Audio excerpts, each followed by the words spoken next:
Hello again from Normandy. It's sunny, but we're heading towards the winter, and I'm just thinking about some of the little chicks I've still got and how we could prepare them for that, and how we can still let them roam about outside, but they'll be safe and not too cold, because as I've highlighted in quite a few of my blogs and also in some of my films, cold stress is a real bad thing. It can be a killer for even adult chickens and cockerels. So when you're thinking about a little chick, you've really got to think about the weather.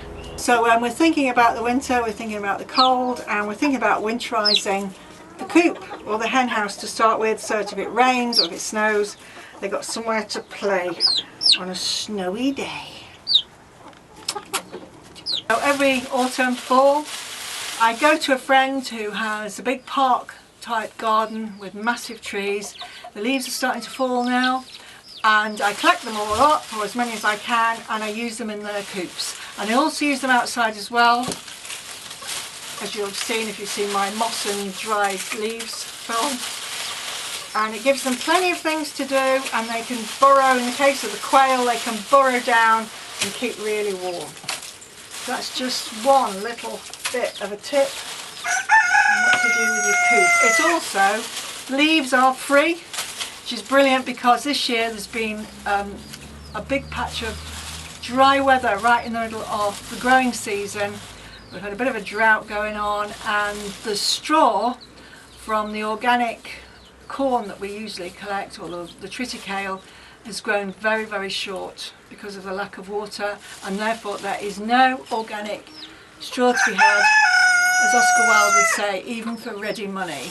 So leaves are coming into their own this year. I'm also using them to do the perches, the inside with the roosts, just to keep them nice and clean. Just keep putting a layer of that every day on the top of the roosts. So, the power of nature, very useful commodity, leaves. So having got the coops and the hen houses winterized, I'll now go on to share my observations on my chicks, hens and cockerels, roosters, and how this helps me to avoid any potential problems that can occur at this time of year. You'll notice that there are a lot of chicks in these video clips, lots of different chicks and lots of different mother hens, and that is because I have been collating this information over several years, because I wanted to show as many scenarios as possible for things that can potentially go wrong in the winter. So with the mothers, I have to check that they are equally as concerned with keeping the chicks warm as they are with finding them food. In the summer, that's not so important, obviously. As regards predators also, and this is where the cockerels come in, and I'll talk about them in a minute, it's really important that the mother is aware in the winter of the potential for predators from overhead, because we haven't got the same leaf cover. With regards to cold and understanding how the chicks communicate this, so are they trying to get underneath her and she's just walking away? Are they making squeaking noises and she's ignoring them because she's worried about food, or because you've got potential differences in hatch sizes, therefore you've got some chicks that may be a little bit older, or because there's different breeds within the hatch, so you've got chicks that are a bit bigger or have more feathers, and how does she relate to that? Is she understanding of it? With the chicks, well, I filmed this yesterday to give you an idea of the different types of chicks I can have even within one hatch. You can see the diversity in my flock of chicks. Those are one hatch, and these ones are all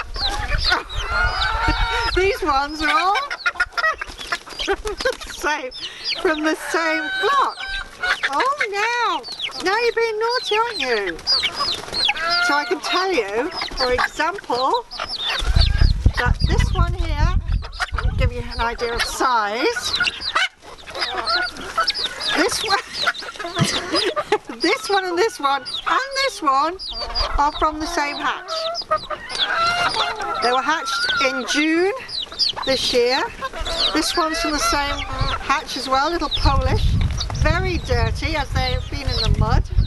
These ones are from another hatch, they were hatched earlier. So So you see we've got a lot of frizzles. I've got one on my head, I think, at the moment. This one's from a different hatch.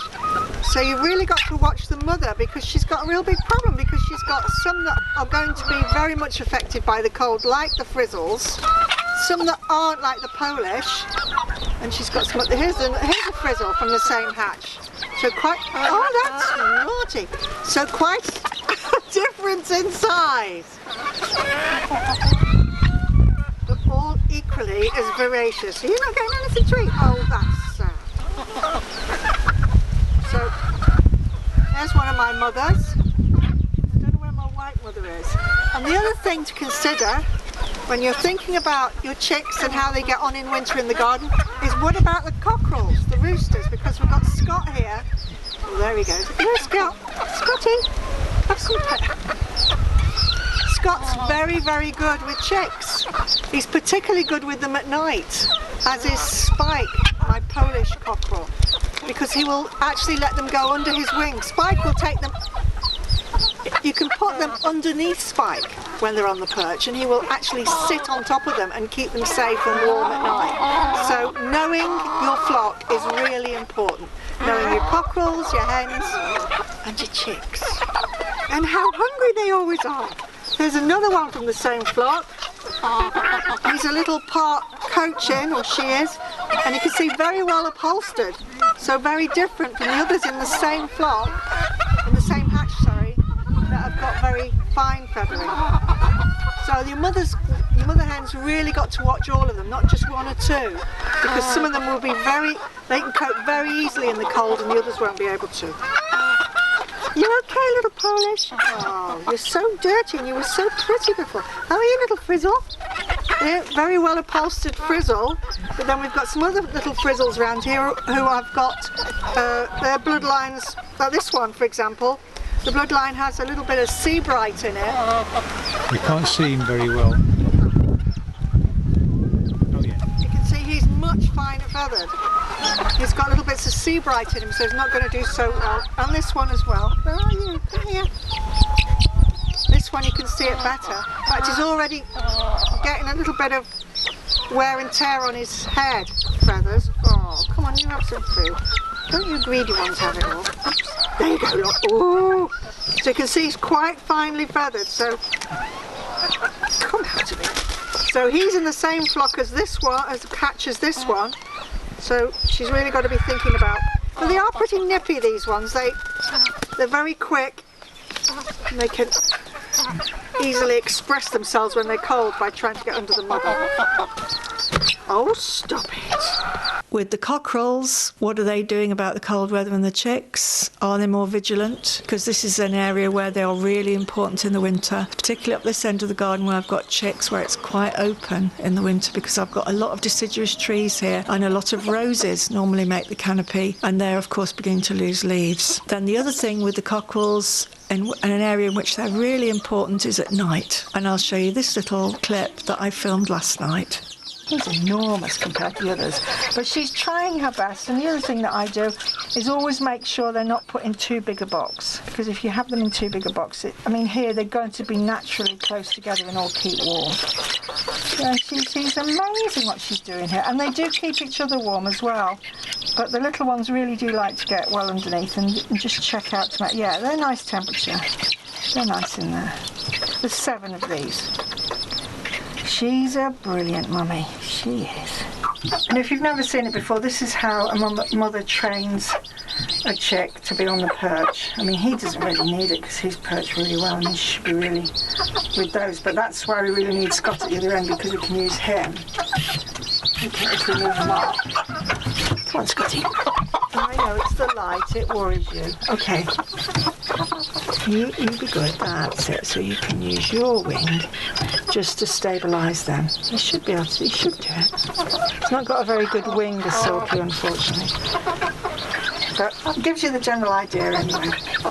But you can help things on. Once you know you've got a rooster or a cockerel who's very helpful, like I know Scott is, or Spike, who's brilliant, then you can use him to help you in a situation like this where they will get cold on the perch if they fall off and land underneath, so you don't want that. You want them to be stable, and they're doing quite well at the moment, but they have got the safety of these too. So that's another important idea for cold weather. Get yourself 2 bookends. Thank you, Scott.